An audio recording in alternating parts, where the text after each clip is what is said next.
Je suis choyée de présider à cette rencontre et je remercie ceux et celles qui l'ont organisée d'avoir pensé à moi à cette fin. Et il est possible, depuis le fin fond de ma Belgique natale, qu'avec un petit clic, je découvre qui est cette chanteuse injustement ou pas, boudée par la critique de mon pays. On reçoit le thème, à un moment donné on attend que l'inspiration vienne, on le soumet aux autres, on essaie de retenir les critiques et puis voilà, on se prépare comme on peut et on espère que ça va aller. Je peux même écouter son fameux tube et faire résonner dans mon austère cabinet d'avocat.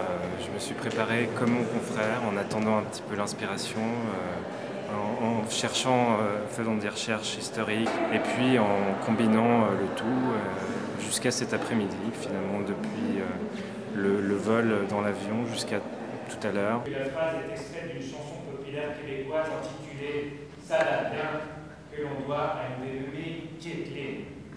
Mais qui est cette Kathleen? J'ai choisi le sujet parce qu'il m'a plu, c'est vraiment une question d'intuition je pense. Après c'est des lectures, si on essaye de mettre le sujet en rapport avec des choses qu'on a vécues, qu'on aurait aimé vivre, puis l'inspiration vient comme ça, c'est difficile de la forcer. Souvent elle vient au dernier moment, mais tant qu'elle vient ça va. Donc moi je me suis préparé pour ce concours-là en faisant un peu de recherche sur Google, Wikipédia évidemment.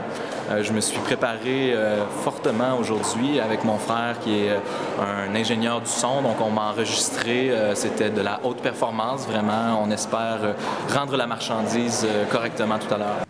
La peine est la base de l'amour. Je me suis entraîné, donc d'habitude quand je plaide, je n'ai pas de papier, je vais voir si je peux faire le même exercice.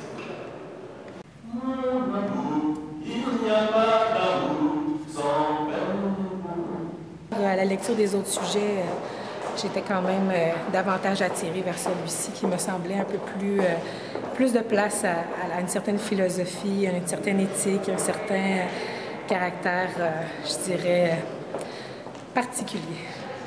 De se passer la vie jusqu'à ce que la mort nous sépare, sans connaître la véritable nature de nos sentiments, pourrait ne pas paraître